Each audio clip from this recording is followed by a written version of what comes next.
Selamat siang dan salam sejahtera untuk kita semua.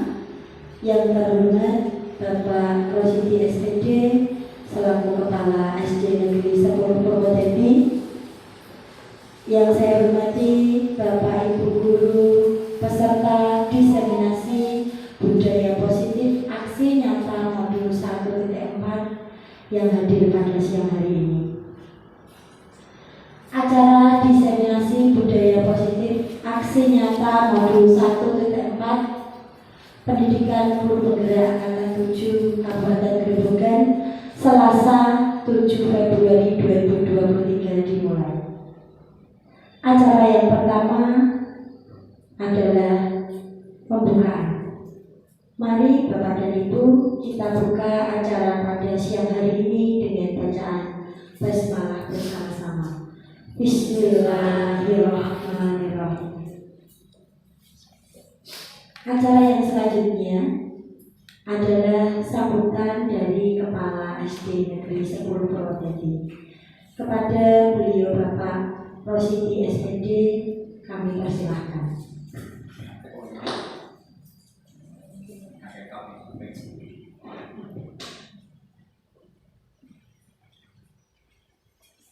Assalamualaikum warahmatullahi wabarakatuh. Pada yang terhormat Bapak Ibu Guru SD Negeri 10 Purwodadi, wabil khusus Bapak Ibu Guru yang saat ini melaksanakan diseminasi, yakni Bapak namanya siapa? Dwi September Imawan SPD, belum SPD. Marilah kita panjatkan bersyukur kepada Allah Subhanahu wa Ta'ala bahwa di kesempatan ini kita semua diberi rahmat dan hidayahnya bisa mengambil undangannya beliau Bapak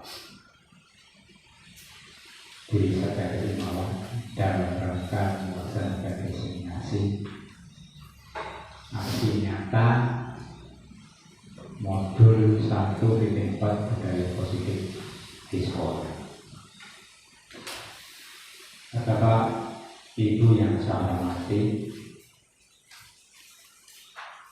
pelaksanaan diseminasi ini pasti sudah didahului dengan berbagai macam kegiatan aksi nyata di SD Negeri 10 ini. Saya tahu bahwa sekarang sudah eranya berbeda dengan tahun-tahun kemarin.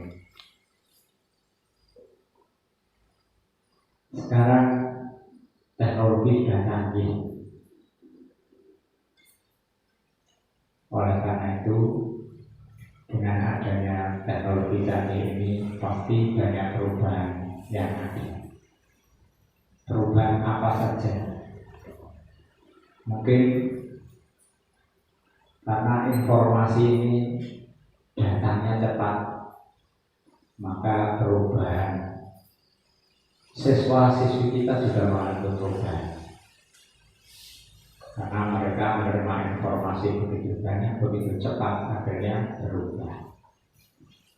Oleh karena itu, supaya perubahan-perubahan itu menjadi hal-hal yang positif, maka sekolah kita perlu mewadahi. Diwadahi sekolah kita ini menjadi tempat pendidikan untuk menggembleng siswa-siswi kita, yaitu dengan budaya-budaya yang positif. Ibarat dikatakan oleh tokoh pendidikan kita bahwa sekolah kita ini adalah tempat untuk bercocok tanam. Jadi kalau kita ini bercocok tanam,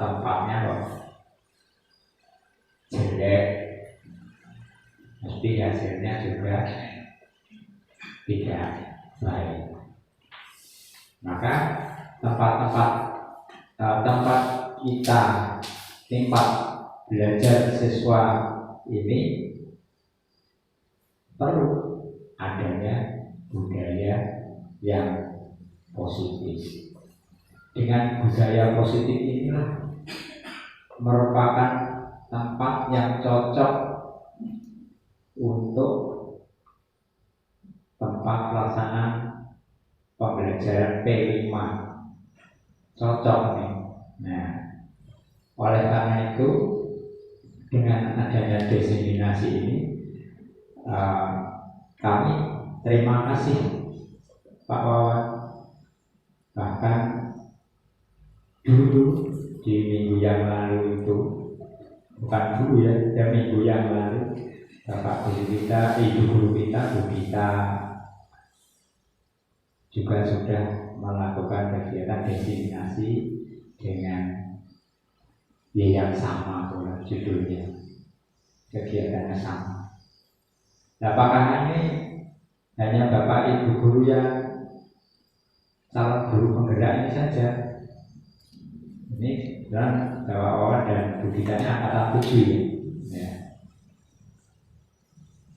Semuanya bisa melaksanakan, walaupun tidak guru penggerak, mau diseminasi budaya juga bisa. Kan Bapak Ibu walaupun tidak guru penggerak kan juga melaksanakan kegiatan mengajar yang sama pula. Ya. Jadi tidak perlu harus saya guru penggerak tidak melakukan itu. Sama semuanya. Kita belajar dari mana? Dari PMR yang sudah disediakan oleh Kemendikbudristek. Ya, belajar dari sana banyak sekali. Ini Bapak Ibu yang perlu kami sampaikan bahwa penanaman budaya positif ini sangat penting dilakukan karena pengembangan budaya positif ini akan menumbuhkan motivasi intrinsik dalam diri peserta didik. Terima kasih. Wassalamualaikum warahmatullahi wabarakatuh.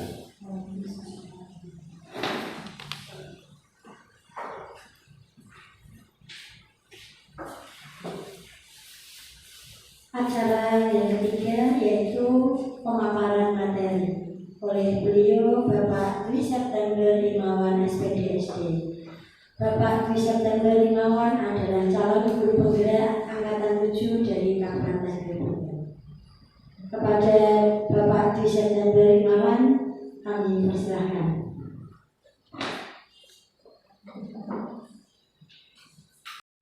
Assalamualaikum warahmatullahi wabarakatuh. Alhamdulillah, syukurillah, wassalatu wassalamu ala mursalin wa ala alihi wa sahbihi ajma'in, amma ba'du. Yang saya hormati Bapak Kepala Sekolah SD Negeri 10 Purwodadi, Bapak Rosidi SPD, dan Bapak Ibu guru rekan pendidik di SD Negeri 10 Purwodadi dan dari SD sekitar yang saya hormati pula. Sebelumnya saya ucapkan terima kasih kepada panjenengan semua yang bersedia hadir mengikuti diseminasi aksi nyata modul 1.4 tentang budaya positif program pendidikan guru penggerak.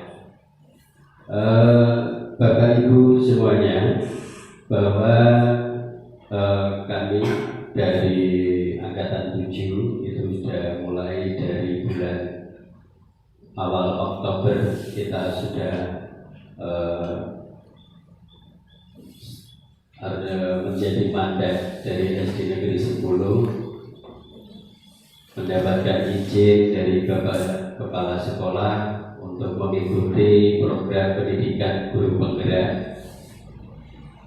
Dan alhamdulillah kami sudah mulai 1 Oktober mendapatkan ilmu, sudah selesai modul 1, dan hari ini saya ditugaskan untuk menyebarkan atau mendesiminasikan apa yang saya dapat dari program pendidikan guru penggerak, terutama adalah modul 1.4 budaya positif. Bapak Ibu semuanya, marilah kita fokus dulu ya Bapak Ibu, karena mungkin saya punya satu pertanyaan yang mungkin bisa panjenengan jawab sehingga bisa fokus. Pertanyaan apa ya? Ini kalau dalam dulu itu game, sebuah game, tetapi kita hanya main aja. Satu pertanyaan. Pertanyaannya seperti ini Bapak Ibu. Pak Bidi itu membangun sebuah rumah 1 lantai itu dengan semuanya diwarnai biru. Kita fokus, semuanya diwarnai biru. Gentengnya biru, atapnya biru, jendelanya biru, semuanya biru. Kemudian lantainya juga biru. Putra anaknya Pak Bidi itu ditanya sama temannya, warna tangganya rumah kamu itu warnanya apa? Gitu. Kira-kira Bapak Ibu guru bisa jawab kira-kira apa ya jawabannya anaknya Pak Bidi? Kira-kira warnanya apa? Biru, silver. Ada yang jawab biru, ada yang jawab silver. Karena tangganya BS. BS. Kita fokus ya Bapak Ibu. Pak Bidi membangun sebuah rumah 1 lantai dengan semuanya warnanya biru. Dengan semuanya warnanya biru.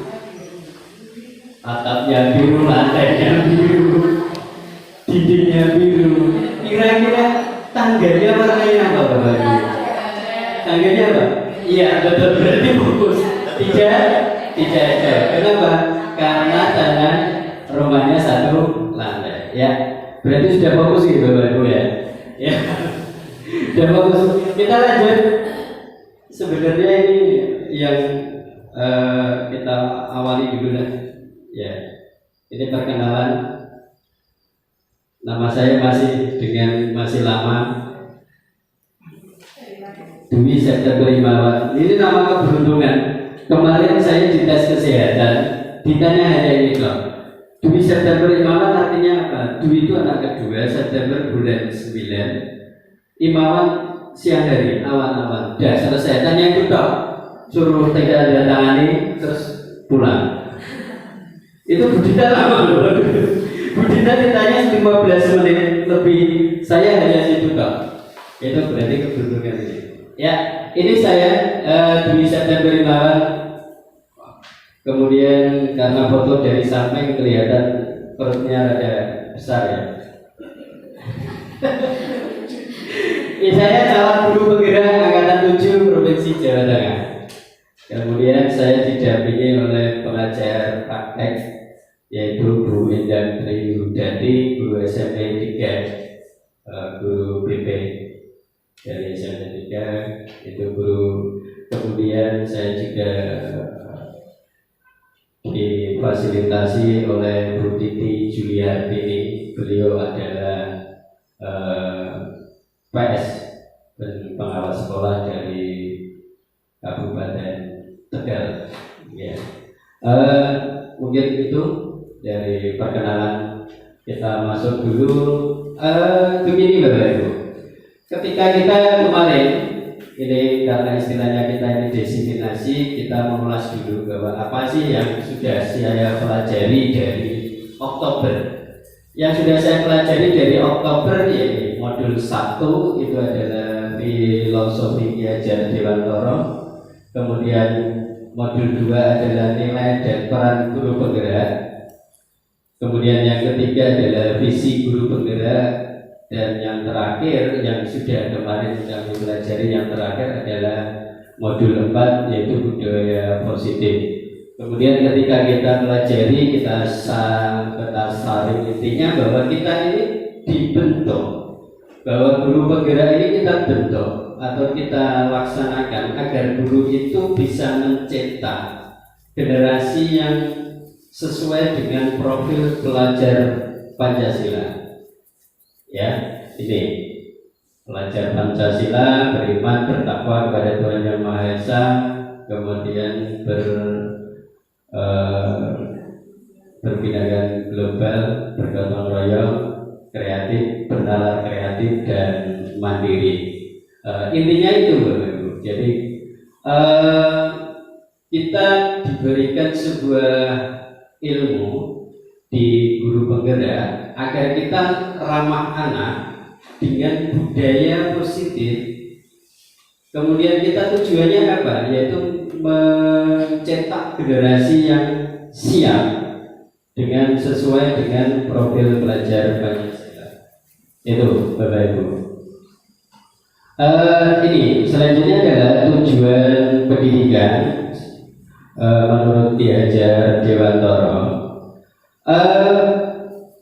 Tujuan pendidikan adalah menuntun segala kodrat yang ada pada anak untuk mencapai keselamatan dan kebahagiaan yang setinggi-tingginya, baik sebagai manusia maupun sebagai anggota masyarakat. Mungkin Bapak Ibu sudah mendengar bahwa kita ini menuntun. Dulu kita mendengar bahwa ada sebuah filosofi bahwa anak itu adalah kertas putih. Kemudian ada lagi yang beranggapan bahwa anak ini sudah terbentuk yang sesuai dengan kodratnya.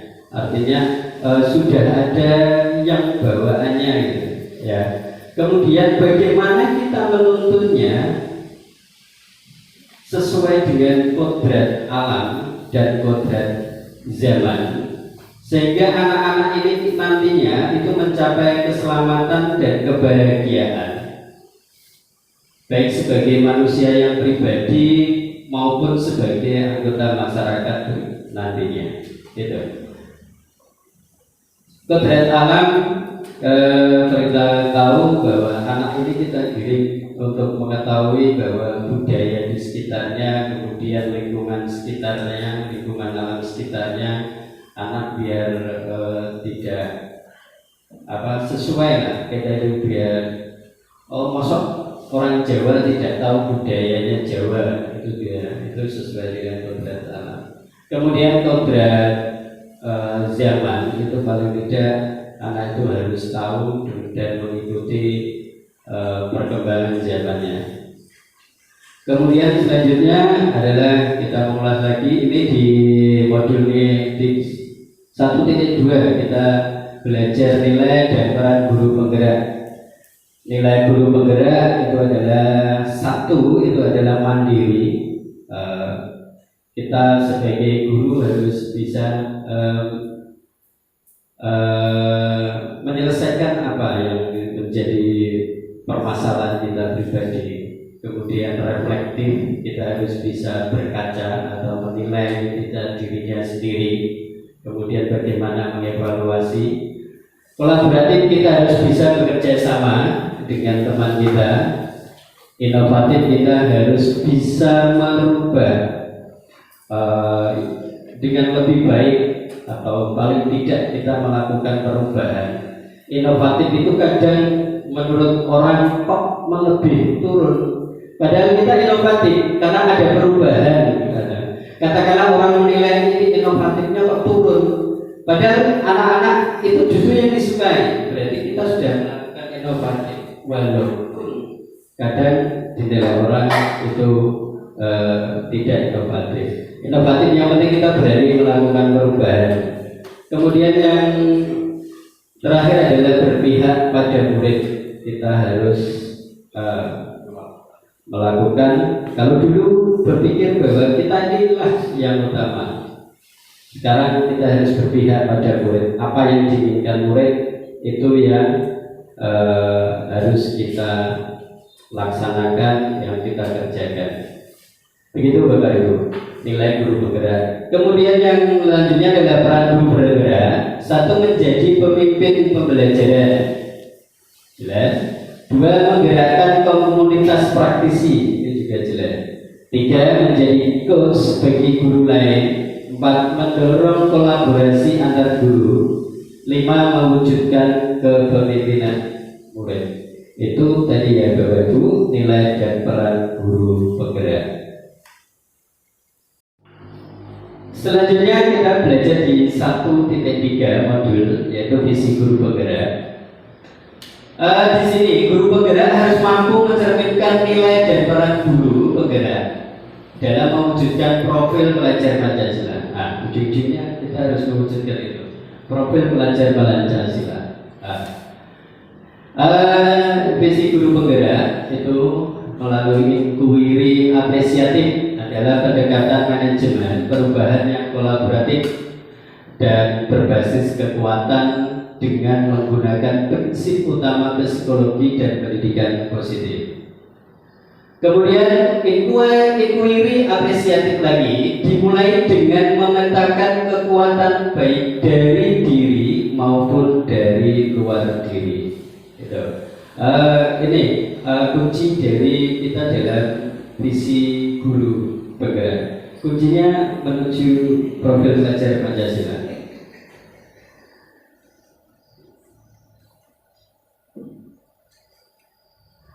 Selanjutnya, dalam menentukan visi kemarin itu adalah memakai tahapan baca. Satu yaitu P buat pertanyaan utama, A ambil pelajaran atau discover, G gali atau gali mimpi atau dream, C jabarkan rencana atau desain, kemudian yang terakhir adalah A atur eksekusi atau deliver. Berdasarkan penerapan tahapan baca tersebut akan menunjukkan pembiasaan-pembiasaan positif di sekolah yang kita kenal dengan budaya positif. Nah, ini ada pertanyaan Bapak. Hari ini tujuan kita adalah mendiseminasikan atau menyebarluaskan apa sih yang saya dapat dari guru penggerak, yaitu budaya positif. Budaya positif di sekolah yaitu nilai dan kebiasaan di sekolah yang berpihak pada murid agar mereka dapat berkembang menjadi pribadi yang kritis, penuh hormat dan bertanggung jawab sesuai dengan profil pelajar Pancasila. Nah, ini konsep utama budaya positif. Hari ini kita akan mempelajari ini kita belajar bersama. Yang pertama adalah perubahan paradigma belajar. 2, disiplin positif. 3, kebutuhan dasar manusia. 4, motivasi perilaku manusia. 5, restitusi atau posisi kontrol guru. 6, keyakinan kelas. Dan 7, restitusi.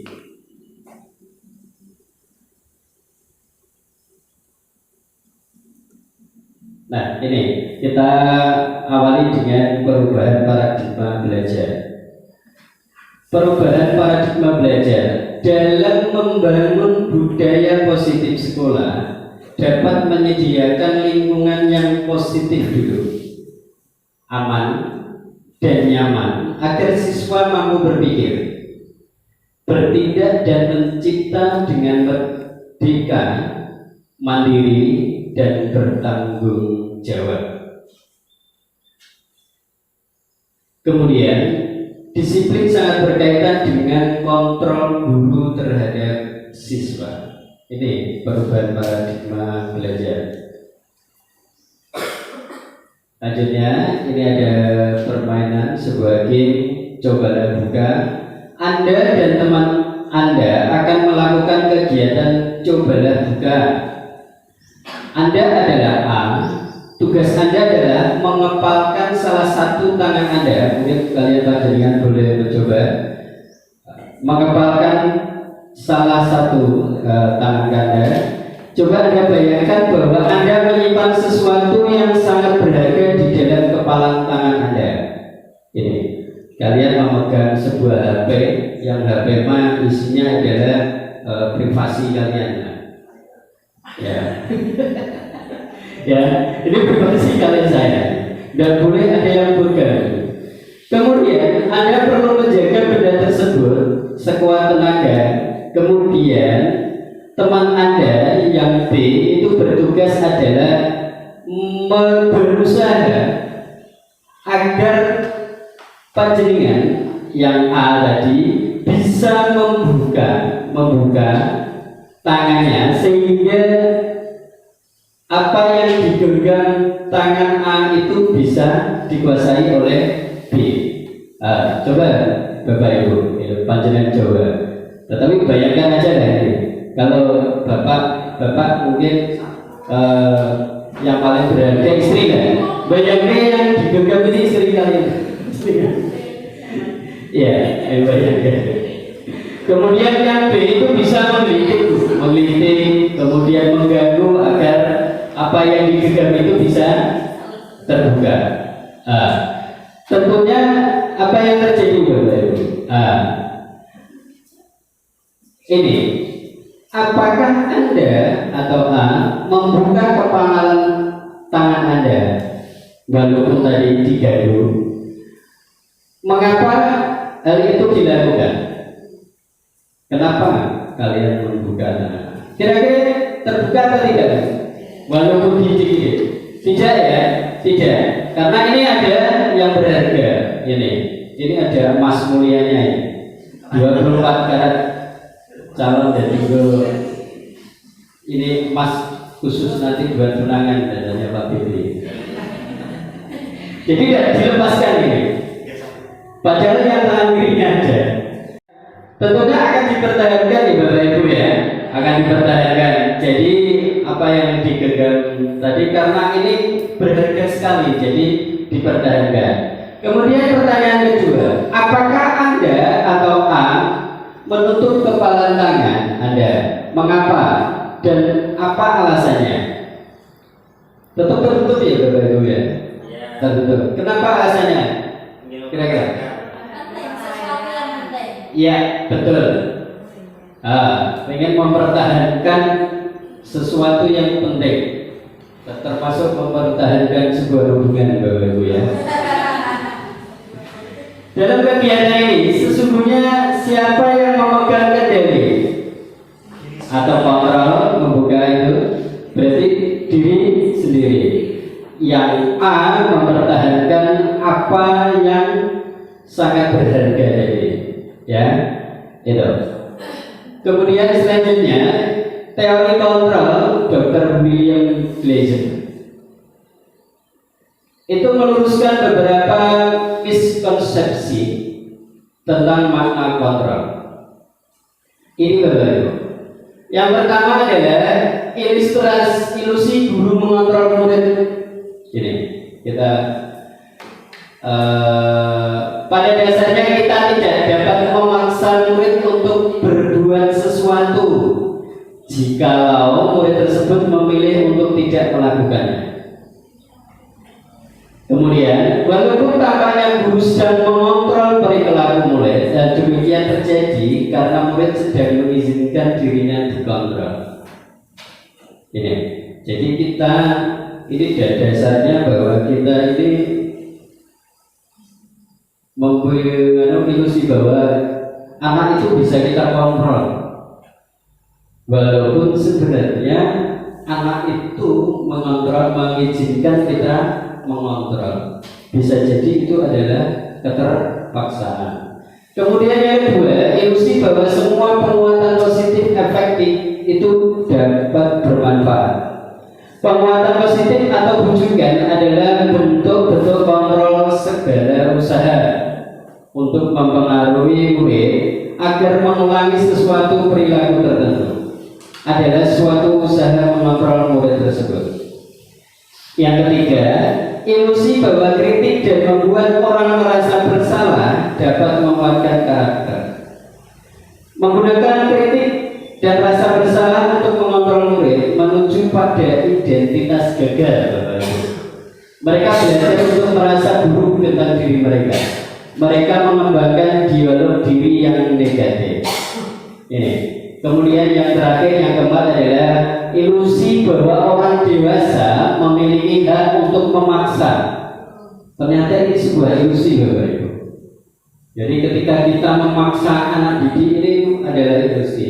Banyak orang dewasa yang percaya bahwa mereka memiliki tanggung jawab untuk membuat murid-murid berbuat hal-hal tertentu. Sehingga kita karena tanggung jawab itu kadang kita selalu memaksakan kepada murid kita. Itu teori kontrol dari Dr. William Glasser. Jadi 4 ilusi jadi yang itu, Bapak Ibu ya. Nah, kemudian kita belajar ke makna disiplin. Yang kedua adalah disiplin positif. Sebelumnya apa sih makna disiplin? Disiplin berasal dari bahasa Latin disciplina, yang artinya belajar. Makna asal dari kata ini berkonotasi dengan disiplin diri dari murid-murid Sokrates dan Plato. Disiplin diri membuat orang menggali potensinya menuju sebuah tujuan apa yang dihargai. Kemudian, namun dalam budaya kita makna kata disiplin telah berubah menjadi sesuatu yang dilakukan seseorang pada orang lain untuk mendapatkan kepatuhan. Ngerti ya Bapak Ibu ya? Ya, saya kira pada ngerti. Ini disiplin adalah kemampuan memerintah diri sendiri dalam mengontrol dan menguasai diri untuk memilih tindakan yang mengacu pada nilai-nilai yang kita hargai dengan penuh tanggung jawab tanpa terperintah dengan orang lain. Ternyata justru disiplin di sini. Berarti paradigma kita selama ini keliru, Bapak Ibu. Nilai-nilai yang kita hargai adalah nilai kebajikan. Sifat positif manusia merupakan tujuan yang mulia yang ingin dicapai setiap individu. Yang pastinya yaitu nilai-nilai dalam profil pelajar Pancasila. Dan ini adalah nilai-nilai profil pelajar Pancasila. Yang pertama adalah beriman, bertakwa kepada Tuhan Yang Maha Esa, dan berakhlak mulia. Pastinya di sekolah kita sudah dibawa itu ya. Semuanya beragama. Kemudian yang kedua adalah mandiri. Siswa sudah selayaknya bisa mandiri, menyelesaikan masalahnya sendiri, sehingga mereka siap dalam segala tantangan atau permasalahan. Kemudian yang ketiga adalah bergotong royong. Tentunya anak-anak didik kita agar selalu mau ikut bersama-sama dengan hubungan sosial dengan bermasyarakatnya dengan bergotong royong. Kemudian berkebinekaan global. Bineka itu tunggal satu bineka. Ya, global dari dunia, bahwa setidaknya anak-anak kita ini nanti tidak rasis. Oh itu orang Afrika, oh itu orang mana. Jadi anak-anak nanti paling tidak mempunyai berpandangan bahwa kita ini sama, satu dunia. Kemudian yang keempat adalah bernalar kritis, Bapak Ibu. Jadi nanti anak-anak didik kita ini kritis dalam menulis sesuatu. Jadi tidak gampang dibodohi atau dibohongi. Hati-hati Mas Willy. anak-anak ke depan berarti kalau belajar Pancasila ini berhasil berarti ya sulit untuk dibohongi karena kritis ya. Ya. Kemudian yang terakhir adalah kreatif. Anak-anak nantinya adalah kreatif. Itu tadi adalah 6 poin profil pelajar Pancasila. Kemudian poin yang ketiga yang kita pelajari adalah kebutuhan dasar manusia. Ini Bapak Ibu, kebutuhan dasar manusia, realitas kebutuhan dasar setiap orang itu sangat berbeda, dan kita sebagai guru harus berusaha memahami pandangan orang lain itu tentang dunia. Setiap orang memiliki gambaran yang berbeda. 5 kebutuhan dasar manusia. Yang pertama, kebutuhan bertahan hidup. Kebutuhan bertahan hidup adalah kebutuhan atau yang disebut juga survival. Adalah kebutuhan yang bersifat fisiologis untuk bertahan hidup, misalnya kesehatan, rumah, dan makanan. Ini kebutuhan yang paling penting dari kelima tadi. Kemudian kebutuhan manusia yang kedua adalah kasih sayang dan rasa diterima. Kebutuhan untuk diterima. Kebutuhan ini dan 3 kebutuhan berikutnya adalah kebutuhan psikologis. Kebutuhan untuk disayangi dan diterima itu meliputi kebutuhan akan hubungan dan koneksi sosial. Kebutuhan untuk memberi, menerima kasih sayang, baik pribadi ataupun suatu kelompok. Kemudian yang ketiga kebutuhan manusia yaitu adalah penguasaan atau kebutuhan pengakuan atas kemampuan. Kebutuhan ini berhubungan dengan kekuatan untuk mencapai sesuatu, menjadi kompeten, menjadi terampil, diakui atas prestasi dan keterampilan kita, didengarkan dan memiliki rasa harga diri. Kemudian kebutuhan yang keempat yaitu kebebasan. Kebebasan atau kebutuhan akan pilihan. Kebutuhan untuk bebas adalah kebutuhan akan kemandirian, otonomi, memiliki pilihan dan mampu mengembalikan arah hidup seseorang. Ini Bapak Ibu. Ini kebutuhan kebebasan. Ya, kadang kita berusaha bebas berlarian, jalan-jalan, bergerak sesuka kita, healing. Kalau Bapak Ibu pasti healing lah, gitu. Bebas, sebuah kebebasan. Kadang kita sebagai guru kerja, apalagi kita 6 hari kerja di satu minggu, mesti kita merasa terikat, jenuh, sehingga kita juga harus memiliki kebutuhan kebebasan. Kemudian yang kelima adalah kesenangan atau kebutuhan merasa senang. Kebutuhan akan kesenangan adalah kebutuhan mencari kesenangan, bermain dan tertawa. Ini kita bayangkan aja bahwa kenikmatan apapun itu adalah demi kesenangan dengan belajar. Semua hewan dengan tingkat intelijensi tinggi, anjing, lumba-lumba, primata, itu mereka bermain karena merasa membutuhkan yang yaitu kesenangan juga. Itu menurut Glasser tadi. Nah, itu tadi Bapak Ibu ya, 5 kebutuhan manusia. Ini Bapak Ibu, ada contoh kasus. Ini mungkin Bapak Ibu bisa mencoba kira-kira yang dibutuhkan apa sih sebenarnya. Kebutuhan dasar yang mana sih yang dibutuhkan? Yang pertama ini kasusnya Bapak Ibu. Di Dinda seorang anak kelas 3 SD begitu tiba di rumah, dia menangis dan mengadu pada ibunya bahwa dia itu benci sama bu gurunya. Kemudian ketika ditanya, ternyata jawabannya adalah ibu guru tidak menyapaku hari ini.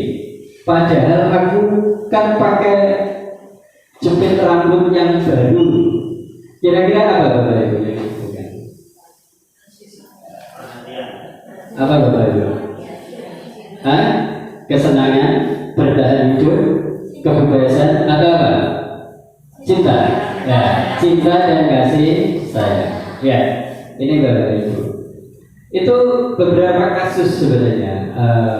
Tetapi bisa jadi bahwa apa yang dibutuhkan ini berbeda. Ketika jawabannya Dinda, saya dilarang main di lapangan sama bu guru, saya benci sama bu guru. Kira-kira ini apa bu? Kesenangan, kesenangan. Ya itu. Kemudian ini contoh yang kedua. Tahun ini Dimas genap berusia 17 tahun. Ia senang sekali ketika ayahnya mulai mengajarkan cara menyetir mobil. Setiap akhir pekan dia selalu belajar menyetir.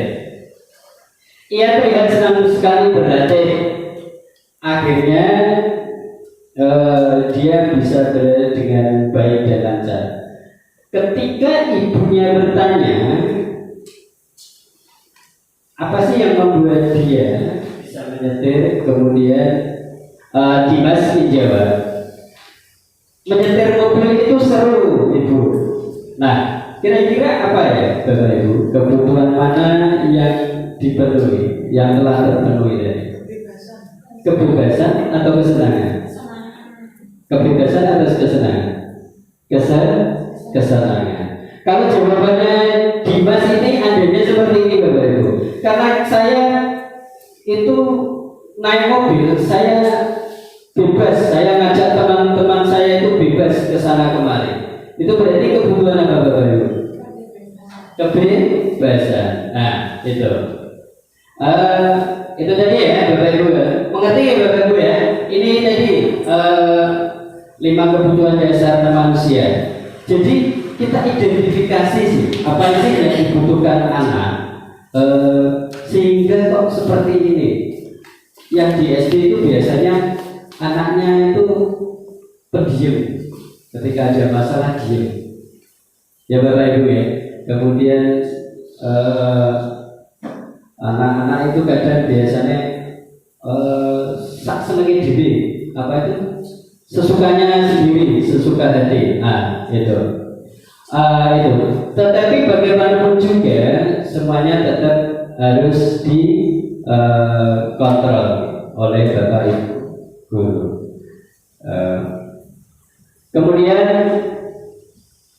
kita akan mempelajari selanjutnya adalah yang keempat. Yang keempat ini kita mempelajari motivasi perilaku manusia. Nah, nih Dian Gosen dalam bukunya Restructuring Speech menyatakan bahwa ada 3 motivasi perilaku manusia. Ada 3 perilaku manusia. Dan yang pertama itu adalah untuk menghindari ketidaknyamanan atau hukuman. Ini biasanya. Ini adalah tingkatan terendah dari memotivasi perilaku manusia, Bapak Ibu. Biasanya orang yang memotivasi perilaku ini menghindari hukuman atau ketidaknyamanan, akan bertanya apa yang akan terjadi ya, apa yang saya akan mendapatkan nantinya ya. Itu. Ini adalah untuk menghindari ketidaknyamanan atau hukuman tadi. Jadi sebenarnya mereka itu sedang menghindari permasalahan yang mungkin muncul dan berpengaruh pada mereka secara fisik, fisiologis maupun tidak terpenuhinya kebutuhan mereka. Ini Dan ini adalah motivasi yang bersifat eksternal. Kemudian ada motivasi yang kedua, ini kadang kita jumpai pada diri kita sendiri ya. Yang kedua adalah untuk mendapatkan imbalan atau penghargaan dari orang lain. Satu tingkatan di atas motivasi yang pertama Bapak Ibu, bahwa di sini orang yang berperilaku mendapatkan imbalan atau penghargaan dari orang lain itu adalah termotivasi. Apa sih saya dapatkan nanti ya? Kalau nanti saya melakukan ini, apa sih yang saya dapatkan? Imbalan apa ya yang saya dapatkan? Hadiah apa ya yang saya dapatkan? Oh, saya kalau melakukan ini, saya pasti dapat pujian. Itu mungkin jiwa. Ini juga adalah motivasi yang bersifat eksternal ya Bapak Ibu. Itu tadi yang kedua Bapak Ibu ya. Kemudian yang ketiga itu adalah untuk menjadi orang yang mereka inginkan dan menghargai diri sendiri dengan nilai-nilai yang mereka percaya. Ini yang Bapak Ibu mungkin harus menjadi motivasi tersendiri buat Bapak Ibu guru, bahwa ini adalah motivasi yang bersifatnya internal atau pada diri kita sendiri. Jadi kita itu melakukan sesuatu itu karena saya ini, karena ini diri saya ini. Jadi bukan karena hadiah atau karena ada hukuman. Itu orang dengan motivasi ini akan bertanya, akan menjadi orang yang seperti apa sih saya melakukannya. Gitu. Mereka melakukan sesuatu karena nilai-nilai yang mereka yakini itu adalah harga dirinya sendiri. Itu ya Bapak Ibu ya. Jadi ada 3 motivasi perilaku manusia. Nah, selanjutnya kita coba lagi Bapak Ibu. Ini ada sebuah sebagai seorang guru, mungkin Bapak Ibu tanyakan pada dirinya masing-masing ketika ini seperti ini. Sebagai seorang guru, saat kita hadir, panjenengan hadir, mengajar di kelas itu adalah tepat waktu. Kira-kira motivasi apakah yang mendasari tingkatan Anda? Mungkin apakah yang pertama ini Anda tepat waktu karena tidak ingin ditegur oleh atasan, karena tidak ingin ditegur oleh Bapak Kepala Sekolah. Kemudian mendapat surat peringatan. Jadi ini adalah motivasi yang pertama. Ya Bapak Ibu ya, motivasi yang pertama tadi, eksternal tadi, menghindari ketidaknyamanan atau hukuman. Jadi kalau saya tidak mengajar tepat waktu, itu saya dapat marah nanti sama kepala sekolah. Ini. Kemudian apakah Anda ini mendapatkan pujian dari atasan Anda dan mendapatkan penghargaan sebagai karyawan atau guru berprestasi?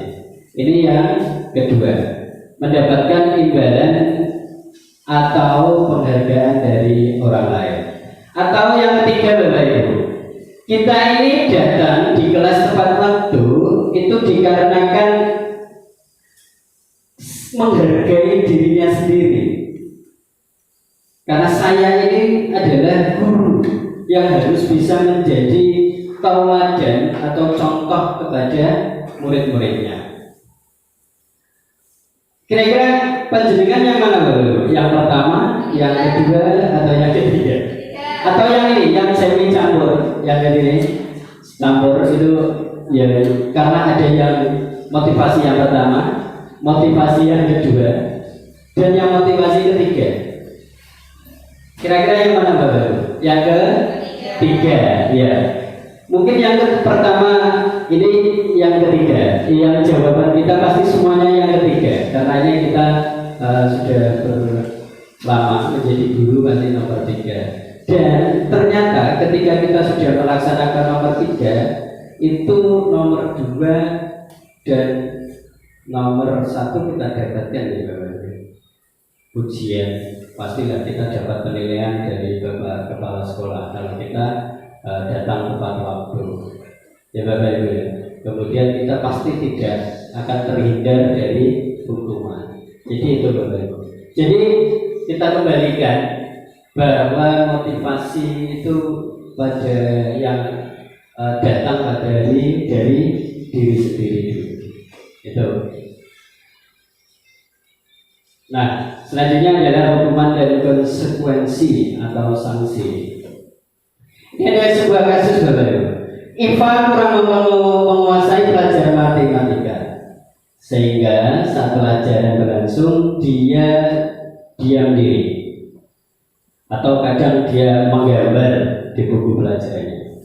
Pada suatu hari pelajaran matematika, Pak Seno menanyakan pertanyaan pada Eva. Yang terjadi Eva justru gugup Bapak Ibu. Tak sengaja menjatuhkan tasnya dari kursi. Tiba-tiba menjadi gagap pada saat menjawab. Seluruh kelas pun tertawa. Jadi Eva tadi ditertawakan oleh teman-temannya. Pak Seno pada saat itu membiarkan teman-temannya Eva menertawakan Eva yang tergagap dan malu biasa. Kemudian malah minta Eva untuk maju ke depan dan berdiri di depan kelas Bapak Ibu. Jadi ketika sudah ditertawakan teman-temannya, malah justru dia disuruh maju ke depan untuk berdiri di depan. Sambil menuju hidungnya karena tidak bisa menjawab pertanyaan tadi. Kelas makin gaduh Bapak Ibu. Jadi malah justru anak pun tertawa tambah terbahak-bahak ketika Eva maju di depan. Jadi kira-kira apa ya Bapak Ibu ya? Apakah Anda setuju dengan tindakannya Pak Seno terhadap Eva Bapak Ibu? Setuju atau tidak Bapak Ibu?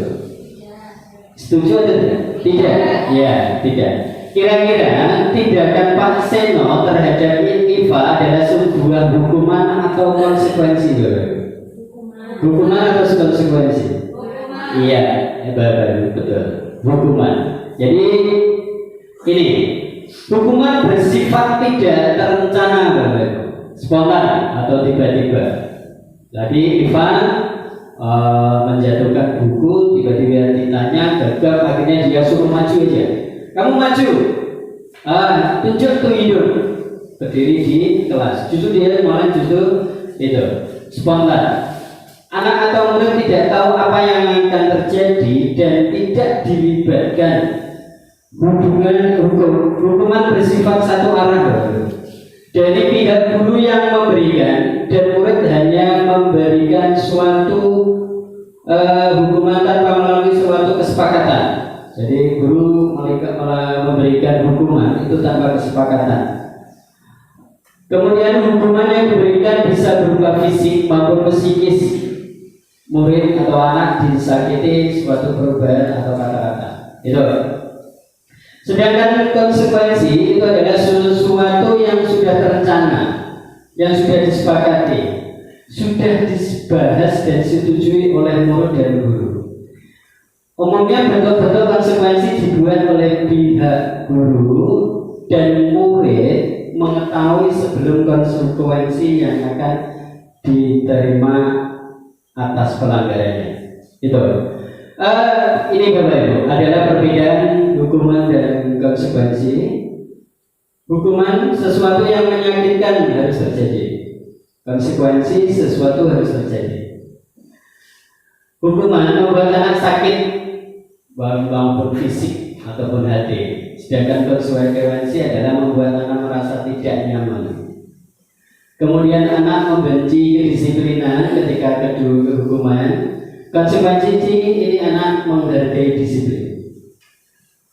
Ini perbedaannya Bapak. Kemudian ketika anak mendapatkan hukuman itu akan marah, merasa bersalah karena dipermalukan, kemudian merasa tidak dihargai gitu. Sedangkan konsekuensi itu kehilangan haknya, dibuat tidak nyaman atau diasingkan untuk sementara. Itu Bapak Ibu. Ini perbedaan hukuman dan konsekuensi. Ini Bapak Ibu, kita berlatih lagi. Kita berlatih lagi. Ini ada sebuah tindakan, ada 1, 2, 3, 4, 5, 6, 7 tindakan guru. Tindakan guru. Kemudian kira-kira ini sebuah hukuman atau konsekuensi. Yang pertama, mencatat 100 kali di dalam buku kalimat saya tidak terlambat lagi karena datang terlambat sekolah. Hukuman atau konsekuensi? Hukuman atau konsekuensi? Konsekuensi. Kemudian lari mengelilingi mengelilingi lapangan basket 2 kali karena terlambat hadir sekolah. Hukuman. Ya, berarti hukuman. Kemudian yang ketiga, membersihkan coretan yang dibuat di meja tulisnya. Hukuman atau konsekuensi? Konsekuensi. Yang keempat, murid diminta push up 20 kali karena tidak memakai sepatu hitam. Hukuman? Ya, hukuman. Kemudian menggantikan kertas teman yang telah dirobeknya. Konsekuensi. Ya. Kemudian berjemur di lapangan sekolah jam 12 karena mengobrol dengan temannya. Hukuman? Ya. Yang terakhir, berdiri di depan kelas karena tidak menjawab pertanyaan. Kira-kira konsekuensi atau hukuman? Hukuman. Nah, itu tadi adalah sebagai contoh tindakan guru, hukuman ataupun konsekuensi. Nah, ini tadi sudah ya Bapak Ibu, tindakan guru. Ada hukuman, kemudian ada konsekuensi. Ternyata ada lagi, yaitu restitusi. Apalagi restitusi? Tadi hukuman, kemudian apa sih? Konsekuensi. Ini ada restitusi. Restitusi adalah proses menciptakan kondisi bagi murid untuk memperbaiki kesalahan mereka sehingga mereka bisa kembali pada kelompok mereka dengan karakter yang lebih kuat. Ini Bapak. Jadi tidak, kalau tadi hukuman sama konsekuensi itu membuat anak menjadi lemah Bapak Ibu ya, karakternya menjadi lemah. Kalau restitusi ini beda.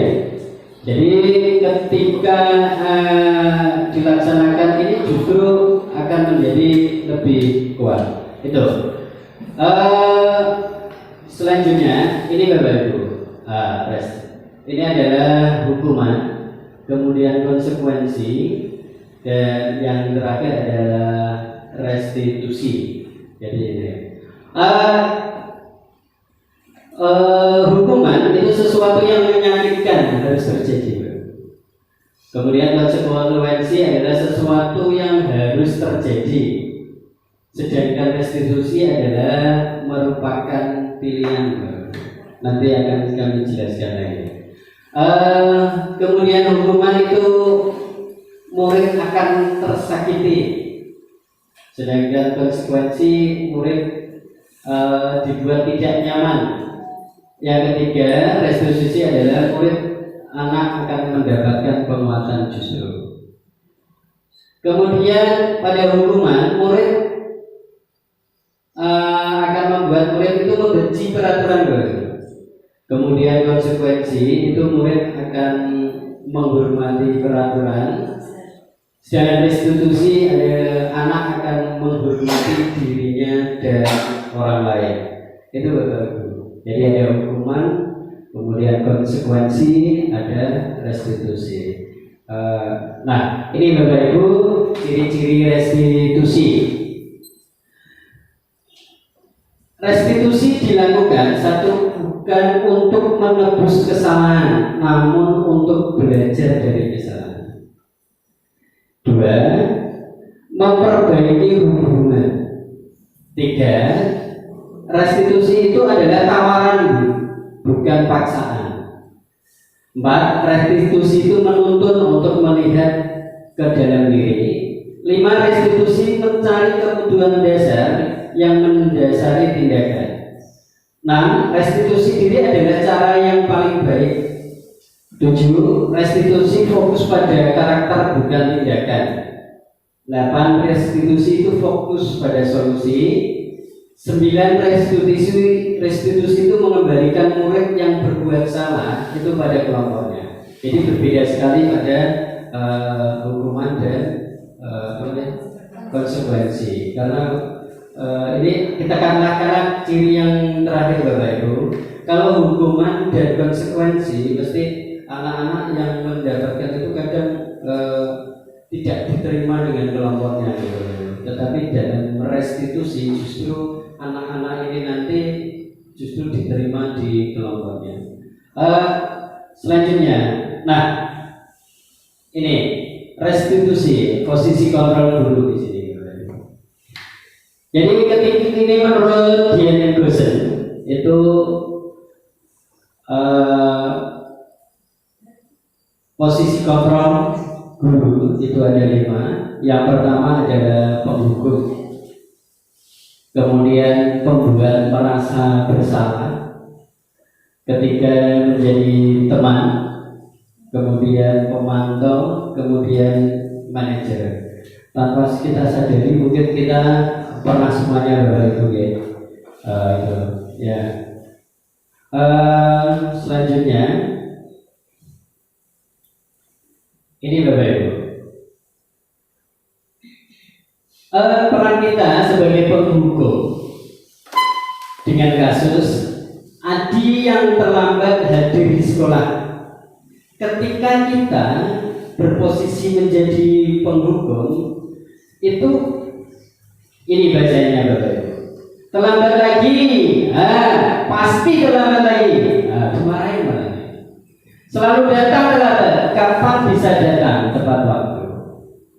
Nah, ini Bapak Ibu. Bagaimana ya perasaan kita ketika kita marahin muridnya? Ya, perasaan murid kita ini.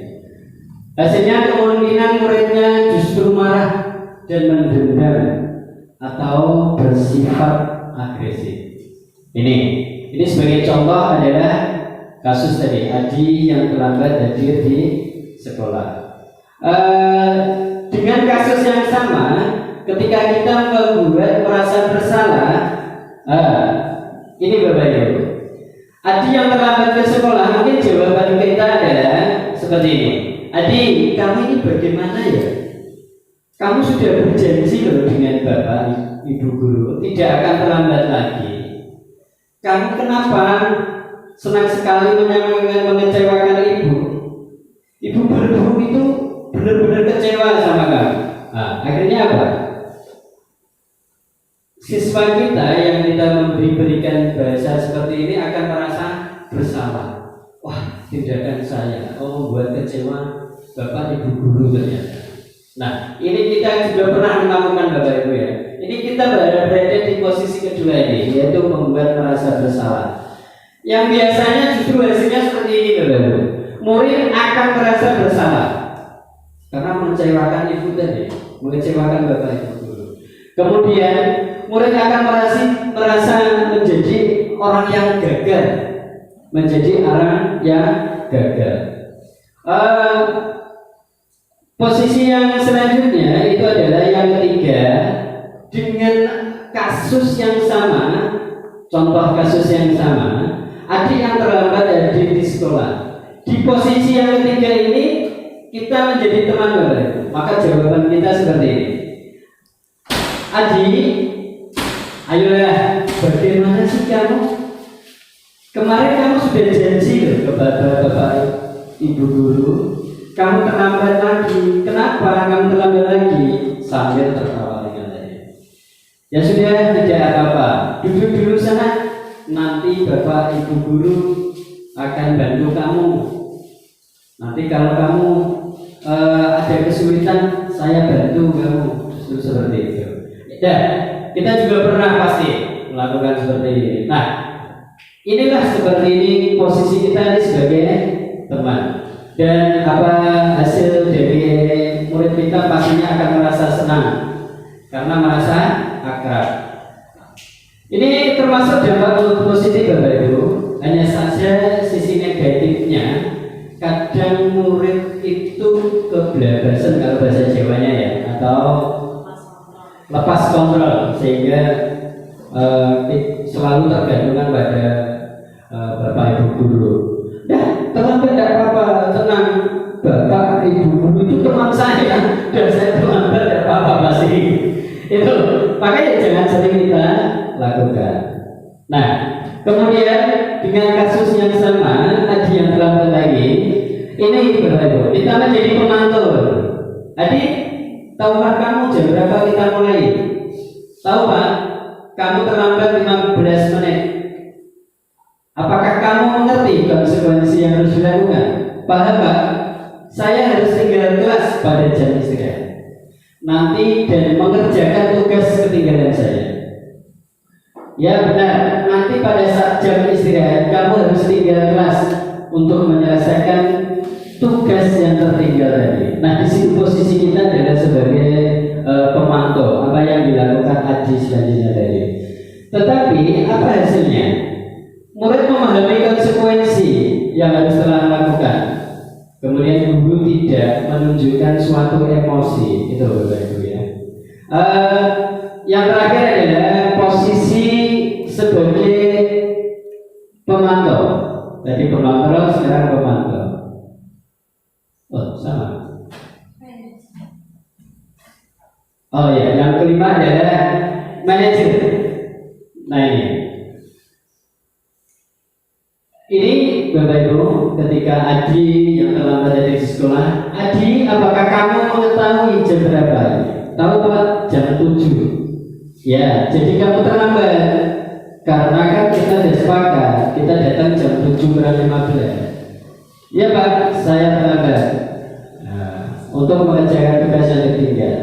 Baik, itu bisa dilakukan. Apakah besok akan ada masalah untuk kamu agar bisa hadir tepat waktu? Tidak Pak, saya bisa hadir tepat waktu. Baik, saya hargai usaha. Ini hasilnya. Guru akan mengembalikan tanggung jawab pada muridnya, dan murid akan mencari jalan keluar permasalahannya. Itu Bapak Ibu ya, 5 kontrol tadi. Jadi Bapak Ibu, 5 posisi kontrol pada diri kita sebagai guru. Selanjutnya adalah yang keenam adalah keyakinan kelas. Keyakinan kelas adalah nilai-nilai kebajikan atau prinsip-prinsip universal yang disepakati bersama secara universal, lepas dari perbedaan agama, suku, negara, dan bahaya. Menurut dosen pada tahun 1998, suatu keyakinan akan lebih memotivasi seseorang dari dalam atau intrinsik. Jadi seseorang akan lebih bersemangat untuk menjalankan keyakinannya. Ini tadi keyakinan kelas Bapak Ibu. Jadi ini berangkat dari pada diri anak sendiri, jadi sebuah kesepakatan bersama yang hadir dari dirinya sendiri. Dan biasanya keyakinan kelas ini kita buat pada awal semester. Ya Bapak Ibu. Nah, ini pertanyaannya Bapak Ibu. Mungkin Bapak Ibu dulu kan peraturan di sekolah, peraturan kelas. Mengapa sekarang harus keyakinan? Mengapa sih? Mengapa keyakinan kelas? Mengapa kita memiliki peraturan tentang, sebagai jawabannya seperti ini Bapak Ibu. Mengapa kita memiliki peraturan tentang penggunaan helm pada saat mengendarai kendaraan atau motor? Kemungkinan jawaban adalah karena keselamatan. Yang kedua, mengapa kita memiliki peraturan tentang penggunaan masker? maka jawaban Anda semua mungkin adalah kesehatan atau keselamatan. Nilai-nilai keselamatan atau kesehatan inilah yang kita sebut sebagai keyakinan. Jadi sebagai dasar bahwa ini loh, kalau peraturan mungkin dinilai kurang merangkul itu semua, gitu Bapak. Kemudian ini pembentukan keyakinan kelas, pembentukan keyakinan sekolah atau kelas. Keyakinan kelas bersifat abstrak Bapak Ibu. Kemudian lebih konkret. Yang kedua, keyakinan kelas berupa pertanyaan-pertanyaan universal. Kemudian keyakinan kelas sebaiknya sesuatu yang dapat diterapkan di lingkungan tersebut. Kemudian semua warga hendaknya ikut berkontribusi dalam pembuatan keyakinan kelas lewat kegiatan curah pendapat atau musyawarah bisa. Yang terakhir, bersedia meninjau kembali keyakinan kelas dari waktu ke waktu. Itu Bapak Ibu, pembentukan keyakinan kelas. Ini Bapak Ibu, ada peraturan. Kembalikan barang ke tempatnya. Ini kan nilai kebajikan yang dituju itu pasti adalah tanggung jawab. Dilarang mengganggu orang lain. Nah, ini nilai kebajikan yang dituju adalah menghormati orang lain dan diri sendiri. Hadir di sekolah tepat waktu, nilai kebajikannya adalah menghormati orang lain, komitmen pada tujuan atau komitmen. Dilarang melakukan kekerasan, keselamatan, dan menghormati orang lain. Pergantian atau menunggu giliran, nilai kebajikan yang dituju adalah kesabaran atau menghormati orang lain. Kemudian peraturan yang selanjutnya, gunakan masker. Ini nilai kebajikannya adalah kesehatan dan keselamatan. Dan yang terakhir, berjalan di kelas dan koridor, jadi aman, sehingga menjadi nilai yang kebajikan yang dituju adalah keamanan dan keselamatan. Itu Bapak Ibu ya. Nah Bapak Ibu, ini adalah contoh dokumen keyakinan kelas atau pembuatan keyakinan kelas di kelas 6 SD Negeri 10 Purwodadi.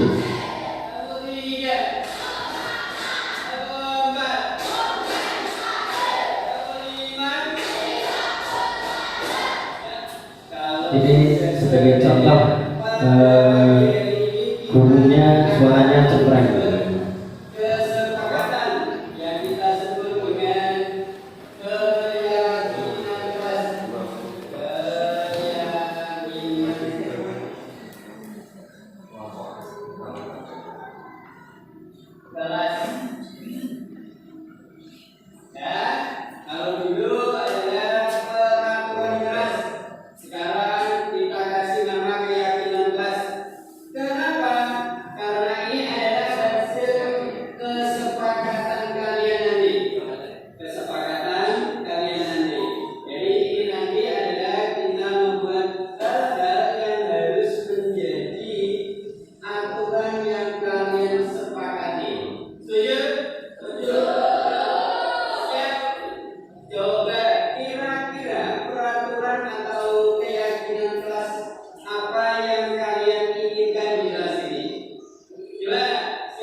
Jadi keyakinan kelas itu berangkat dari usulan para siswa. Apa yang akan mereka inginkan. Kemudian siapa lagi yang punya usulan lagi? Ya, jadi saya Mas berdoa dengan iman ya, berdoa dengan iman sebelum belajar.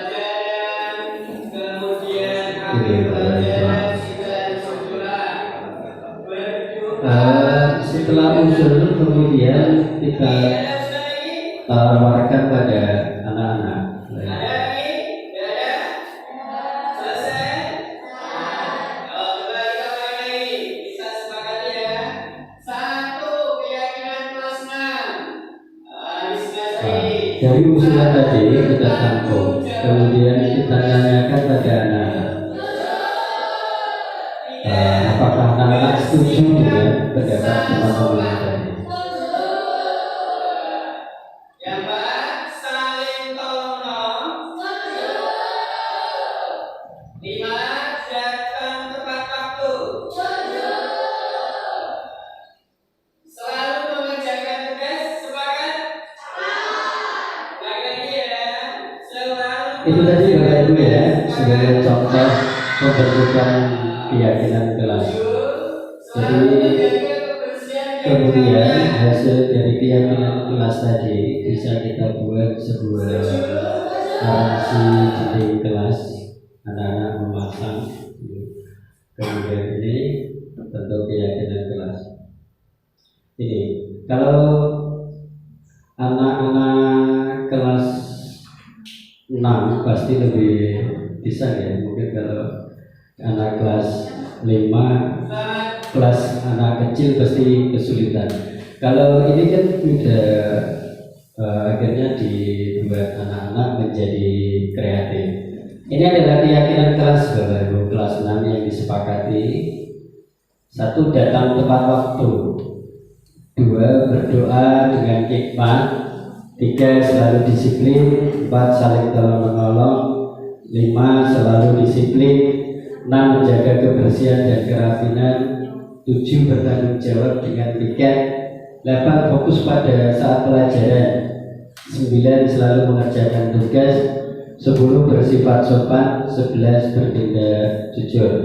Ini tadi yang sebagai contoh keyakinan kelas di kelas 6.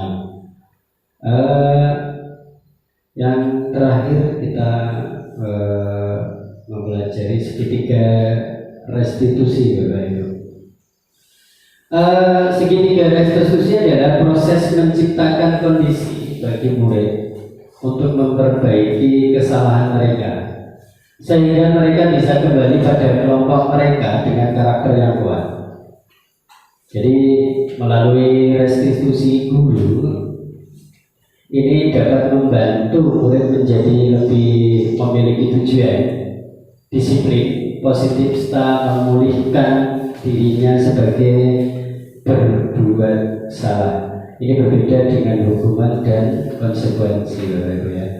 Kemudian yang kedua, membantu murid untuk jujur pada diri sendiri dan mengevaluasi dampak dan kesalahan yang dilakukan. Yang ketiga yaitu adalah memberikan penawaran bukan paksaan. Itu Bapak Ibu ya, segitiga restitusi. Nah, tahapan segitiga restitusi itu menurut dia Gerson dalam bukunya Restitution, Restructuring Schooling Discipline, telah merancang sebuah tahapan untuk memudahkan para guru dan orang tua dalam melakukan proses. Langkahnya adalah ini: 1, menstabilkan identitas. Sedangkan teori contohnya adalah kita semua akan melakukan hal yang terbaik yang bisa kita lakukan. Yang kedua, validasi tindakan yang salah. Kemudian kontrolnya adalah semua perilaku memiliki alasan. Jadi, kemudian 3, menanyakan keyakinan. Kemudian teorinya, kontrolnya adalah kita semua memiliki motivasi internal. Ya, jadi di sini mulai belajar bagaimana tidak menyalahkan. Kemudian selanjutnya, ini adalah segitiga restitusi Bapak Ibu.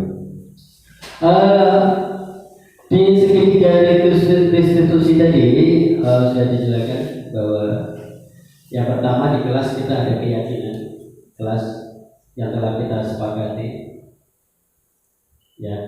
Kemudian di sini ada yang melakukan kesalahan. Mengapa? Punya alasan mengapa kok melakukan itu ketika anak membuat sebuah kesalahan tentunya. Kemudian Kamu itu pengen menjadi apa toh? Kok melakukan seperti ini? Kamu itu pengen apa toh? Kok kamu melakukan ini? Ya ini. Kemudian dengan yang efektif untuk mendapatkan apa yang dibutuhkan. Saya ini, sehingga anak-anak ini sebenarnya mulai berbicara dengan jujur ketika kita tanya dengan pelan. Apa yang kamu inginkan? Akhirnya anak akan jujur dengan itu. Kemudian kamu bukan satu-satunya yang pernah lakukan ini. Kamu dulu ya orang tidak. Tetapi kita membuat anak-anak ini lebih semangat lagi, meningkatkan semangatnya. Kamu itu bukan satu-satunya yang melakukan ini.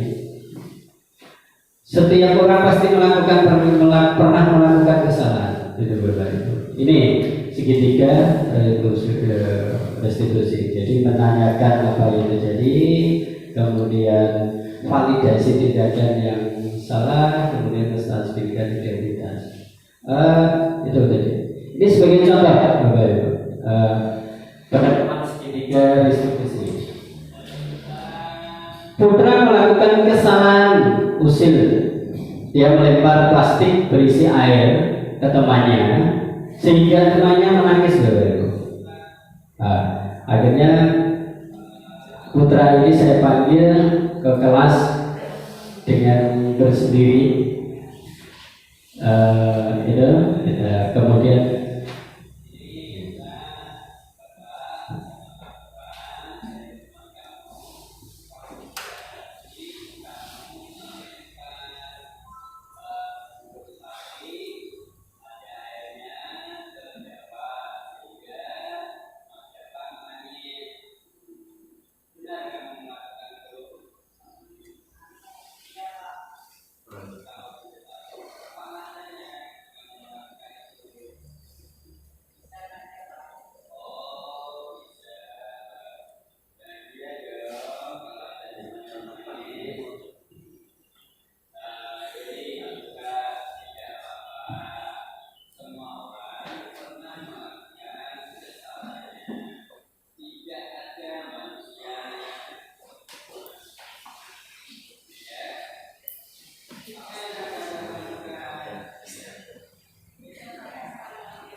ini tadi contoh Bapak Ibu, penerapan segitiga restitusi. Jadi ditanya dulu.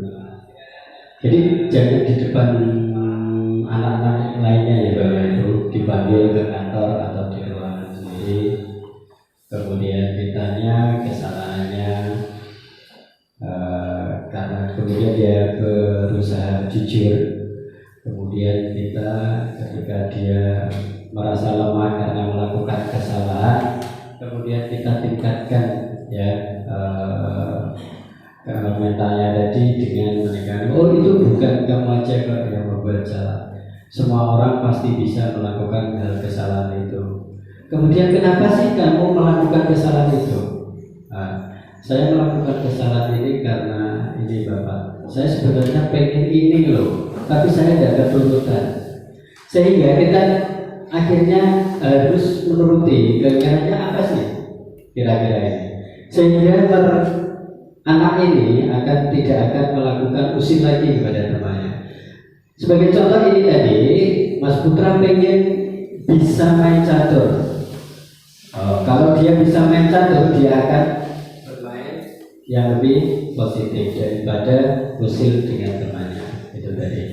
Kemudian kita janji akan mengajari untuk bisa main catur tadi. Di sini Bapak Ibu. Tahapan segitiga restitusi yang pertama menstabilkan identitasnya dulu. Bagian dari segitiga pertujuan untuk mengubah identitas anak dari anak yang gagal karena melakukan kesalahan menjadi menjadi orang yang sukses. Jadi membantu murid menjadi lebih memiliki tujuan. Berbuat salah itu tidak apa-apa.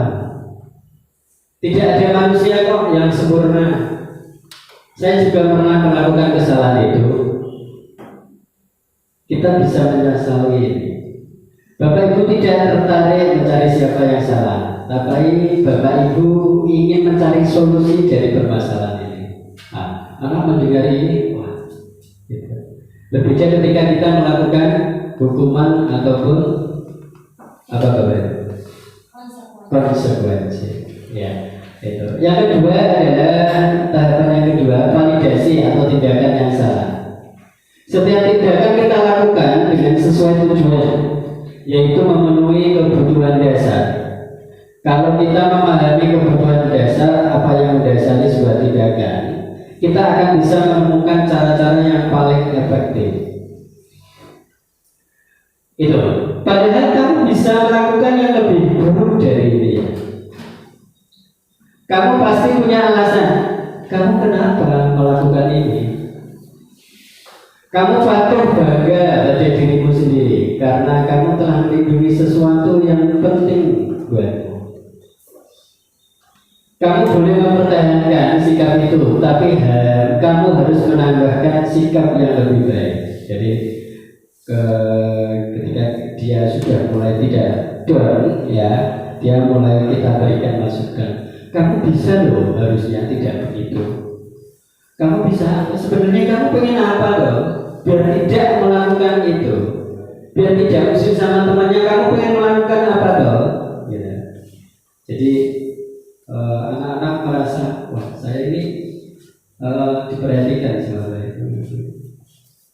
Kemudian yang ketiga adalah tahapan segitiga restitusi yang ketiga, yaitu menanyakan keyakinan atau ini the belief.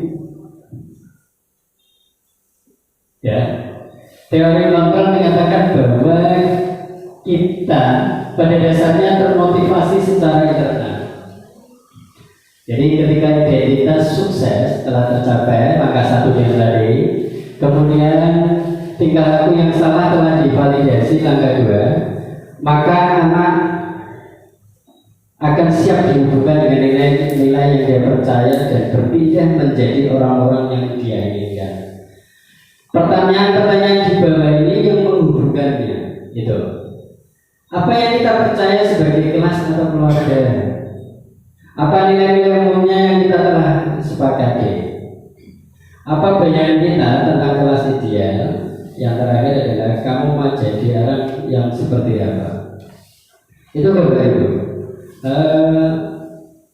Jadi itu tadi ya tahapan-tahapan ketiga restitusi. Jadi yang contoh dan yang terakhir adalah sekian dan terima kasih. Itu Bapak Ibu yang bisa saya paparkan. Mungkin nanti ada pertanyaan atau saran bisa menjadi masukan saya pribadi yang akan kita pelajari lebih lagi di program guru penggerak yang akan datang. Demikian Bapak Ibu, kembalikan ke moderator. Sebelum ke sesi berikutnya, mari kita berikan tepuk tangan dulu Bapak dan Ibu terhadap materi Bapak Bisa dari Mawar yang telah memaparkan materi mengenai budaya positif. Sesi yang keempat yaitu tanya jawab. Monggo Bapak Ibu yang ingin bertanya, kami persilahkan. Ya, monggo Bu Neneng.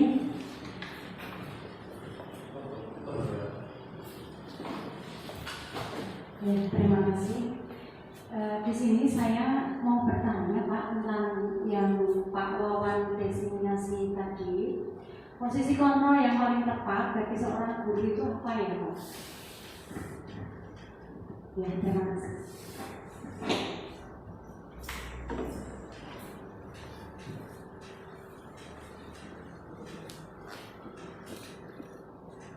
Monggo Pak Maman. Ya, posisi kontrol sebagai guru yang paling tepat itu saya kira adalah sebagai manajerial ya, sebagai manajerial. Ya, belum ada. Nah, ini sebagai manajer posisi terakhir adalah di mana guru berbuat sesuatu bersama dengan murid.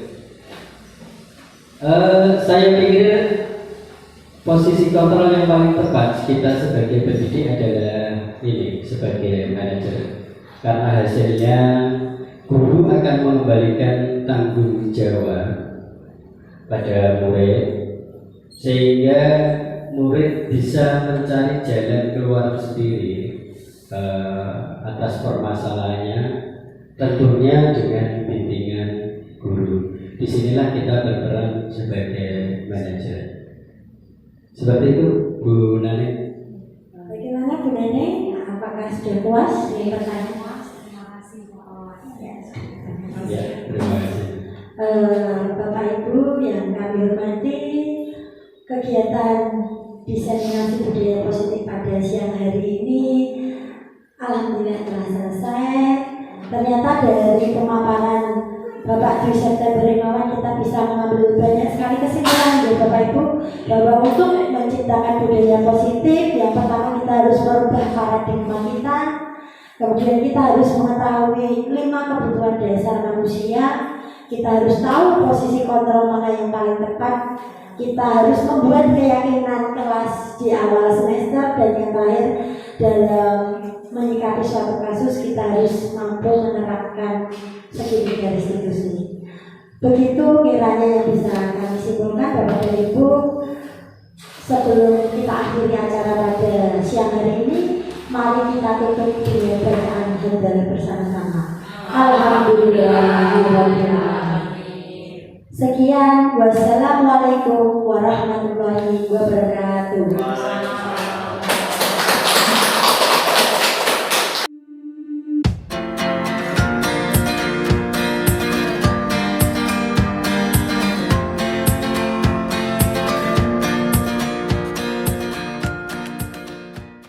Selamat pagi. Coba sebelum kita mulai, kita tepuk dulu. Tepuk 1, tepuk 2, tepuk 3, tepuk 4, tepuk 5. Ya, kalau sudah siap belajar, pada pagi hari ini kita akan membuat kesepakatan yang kita sebut dengan keyakinan kelas. Keyakinan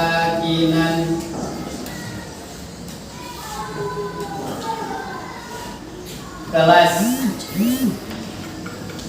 Ya, kalau dulu adalah peraturan kelas, sekarang kita kasih nama keyakinan kelas. Kenapa? Karena ini adalah hasil kesepakatan kalian nanti. Kesepakatan kalian nanti. Jadi ini nanti adalah kita membuat hal-hal yang harus menjadi aturan yang kalian sepakati. Setuju? Setuju. Siap? Coba kira-kira peraturan atau keyakinan kelas apa yang kalian inginkan di kelas ini? Coba, siapa yang punya usul? Ya, Mas Putra, usul apa? Bertanggung jawab tugas piket, Pak. Bertanggung jawab tugas piket, ya. Jadi ketika kita pagi-pagi kemarin piket sudah kita bentuk ya? Ya, kita, oh ya, kesepakatannya. 1 tadi, Mas Putra. Bertanggung jawab. Bertanggung jawab dengan tugas piket, dengan tugas piket. Kemudian siapa lagi yang punya usulan lagi? Ayo tunjuk jari. Oh ya, Mas Arjun. Berdoa dengan hikmat. Berdoa dengan hikmat. Ya, berdoa dengan hikmat. Sebelum pelajaran, kemudian akhir pelajaran kita harus berdoa. Berdoa dengan hikmat. Ya.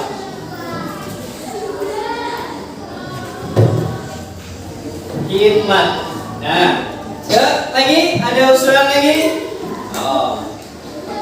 Usulan lagi ya, Mas Ati. Bersikap sopan, betul sekali. Bersikap sopan. Jadi ketika datang sekolah bahasanya yang sopan, ojo main kasar, jangan bahasa kasar, apalagi mukul itu tidak sopan. Ini termasuk pada teman kalian dan pada bapak ibu guru, kalian harus sopan. 3. Bersikap sopan. Lanjut yang keempat. Ya Pak. Ya. Saling tolong menolong. Saling tolong menolong. Ya betul. Saling tolong menolong. Kalau temennya lagi kesusahan, saling menolong. Kemudian ada temannya kesulitan, ditolong. Jadi saling tolong menolong.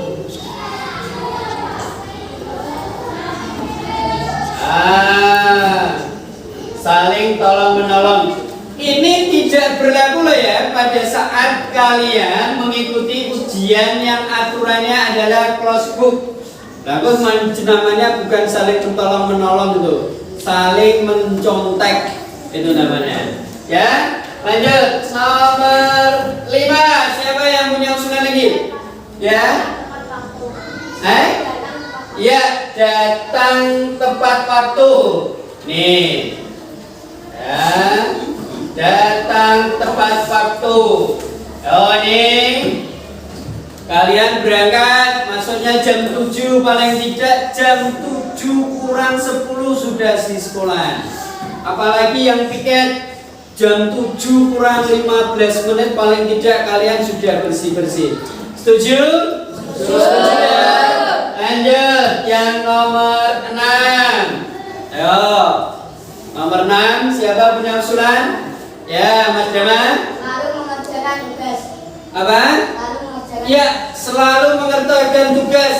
Itu tugas yang dikasih oleh Bapak Ibu guru atau patua kelas harus dilaksanakan. Setuju? Setuju? Tidak ada dari Bapak Ibu guru loh ya, dari ketua kelas atau wakil-wakilnya harus sepakat ya, selalu mengerjakan tugas. Nomor 7 apa? Ya? Menjaga kebersihan dan kerapian. Menjaga kebersihan dan kerapian. Ya betul. Ketika sudah dibersihkan, ya jadi kotori lagi. Buku-buku yang sudah rapi, ya jangan diacak-acak. Ya betul tadi. Setuju tidak? Selalu menjaga kebersihan dan kerapian.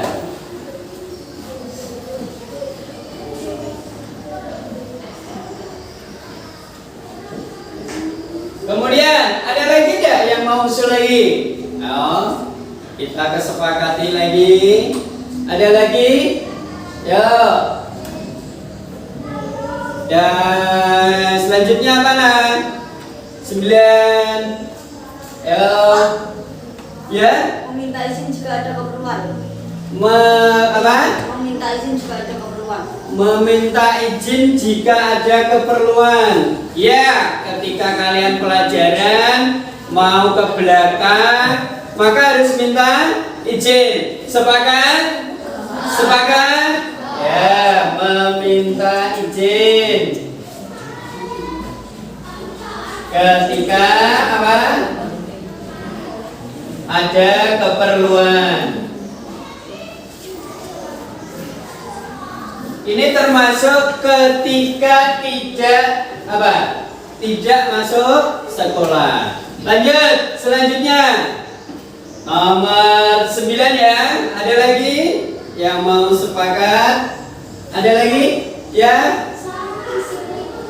Selalu disiplin, betul. Selalu disiplin. Selalu disiplin. Ini sangat bagus. Disiplin, tepat waktu, disiplin pakaian, pakaiannya selalu betul, disiplin kerapian, itu juga betul. Kemudian waktu masuk di kelas pakai sepatu.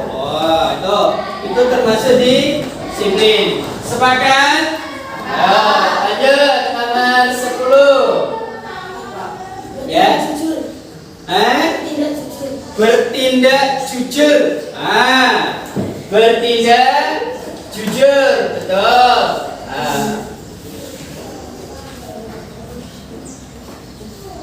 Ini, jadi semua kelas 6 harus jujur. Setuju atau tidak? Setuju. Lanjut, ada lagi usulan? Ya? Saat pelajaran.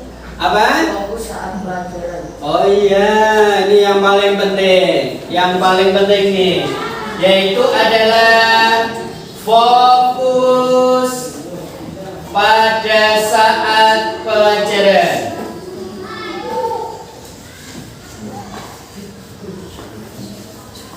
Nah, fokus pada saat pelajaran. Kalian datang ke sekolah ini mencari ilmu. Nah, pada saat pelajaran, ketika kamu gak fokus, ya tidak dapat ilmu. Ini sepakat ya? Sepakat. Nah, coba kita lagi. Ada usulan lagi? Ada lagi? Tidak ada? Selesai? Coba kita ulangi lagi. Kita sepakati ya. 1. Keyakinan kelas 6 di semester ini. 1. Bertanggung jawab dengan tugas. Setuju? Setuju. 3. Bersikap sopan. Setuju. Yang 4. Saling tolong menolong. Setuju. 5. Datang tepat waktu. Setuju. Selalu mengerjakan tugas. Sepakat? Sepakat. Ulangi lagi ya. Selalu mengerjakan tugas. Sepakat? Sepakat. Setuju? Selalu menjaga kebersihan dan kerapian. Setuju? Setuju. 8. Meminta izin ketika ada keperluan. Ini setuju pasti ya? Nomor 9. Selalu disiplin. Setuju? 10. Bertindak jujur. Ojo ngapusi, jangan berbohong. Sepakat? 11. Fokus pada saat pelajaran. Sepakat? Nah, hari ini kita telah menghasilkan 11 kesepakatan. Jadi ketika nanti melanggar dari kesepakatan ini, ya, ketika nanti kalian melanggar kesepakatan ini akan mendapatkan bisa jadi adalah hasilnya ya harus kalian sepakati sendiri. Setuju? Setuju. Ya.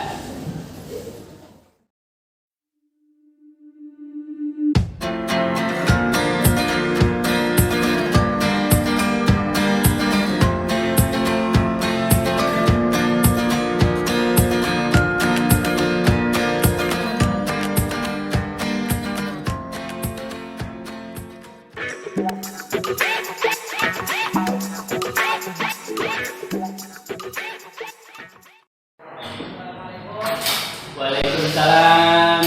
Silakan masuk.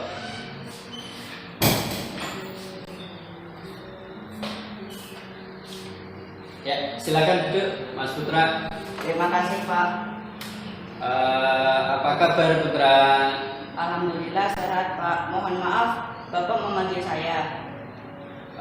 Alhamdulillah kalau sehat. Begini Putra, Bapak dapat laporan dari teman kamu. Waktu istirahat tadi kamu melempar sebungkus plastik, ada airnya ke Dava sehingga Mas Dava menangis. Benar kamu melakukan itu? Iya Pak. Kalau boleh tahu, apa alasannya kamu melakukan itu? Iseng aja Pak. Oh, iseng. Bahagia dong kalau ada teman yang menangis. Gini Mas Putra, tidak apa-apa. Semua orang pernah melakukan kesalahannya. Tidak ada manusia yang sempurna. Ini ya. Iya. Apa yang akan kamu lakukan? Ayo. Besok saya akan menemui Dava dan meminta maaf Pak. Oh, bagus sekali. Meminta maaf adalah jalan yang baik atau perbuatan yang mulia. Terima kasih Pak. Selain iseng sama teman, ada acara lain yang membuat kamu senang? Sebetulnya saya pengen main catur tapi tidak ada yang ngajarin Pak. Jadi iseng ke teman. Oh, kamu pengen bisa bermain catur? Iya Pak. Oh, gini. Kalau begitu, besok saya ajarin main catur ya. Serius Pak, saya senang sekali. Ya, besok saya ajarin. Oke, terima kasih ya atas kedatangannya ke sini. Berhubung waktunya sudah siang, kamu boleh pulang ya. Orang tua kamu pasti sudah menunggu kamu. Selamat istirahat Mas Putra. Terima kasih Pak. Hati-hati di jalan ya. Siap Pak. Assalamualaikum. Waalaikumsalam.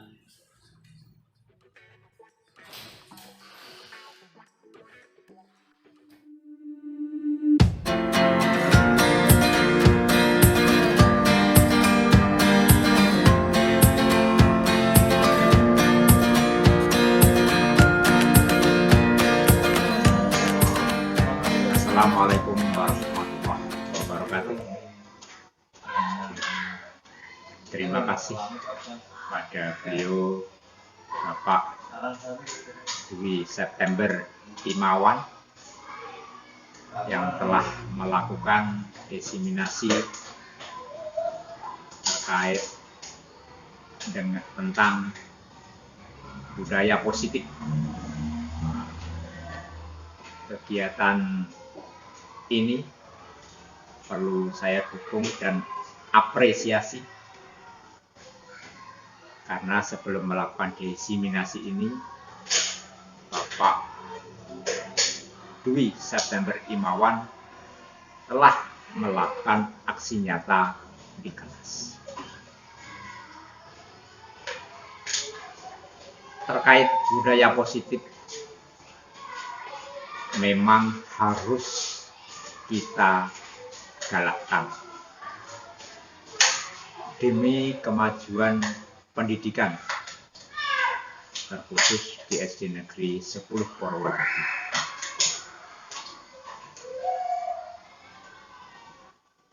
Agar budaya positif ini terwujud, perlu aksi nyata. Kegiatan ini saya apresiasikan sangat bagus. Dengan adanya diseminasi ini saya berharap budaya positif yang telah dilakukan oleh Bapak Dwi September Imawan SPD ini menjadikan motivasi bagi Bapak Wawan sendiri dan Bapak Ibu guru lain untuk ikut menerapkan budaya positif yang sudah ada di negeri SD Negeri 10 Purwodadi. Terima kasih Bapak Dwi September Imawan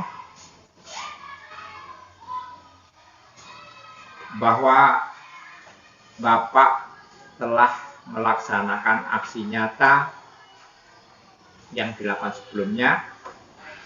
Ini merupakan pengalaman yang sangat menarik dan menantang, di mana dibutuhkan semangat, nilai-nilai mandiri, dan perlu inovatif.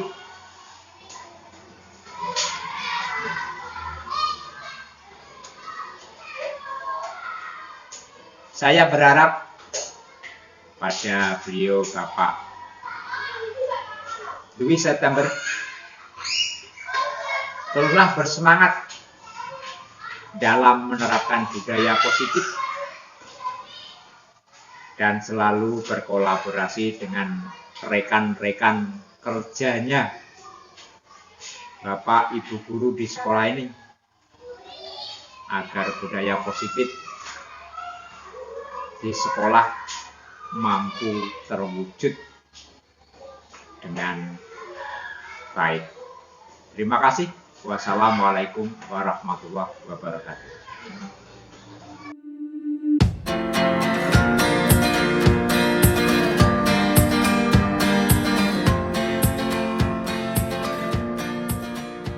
Assalamualaikum warahmatullahi wabarakatuh.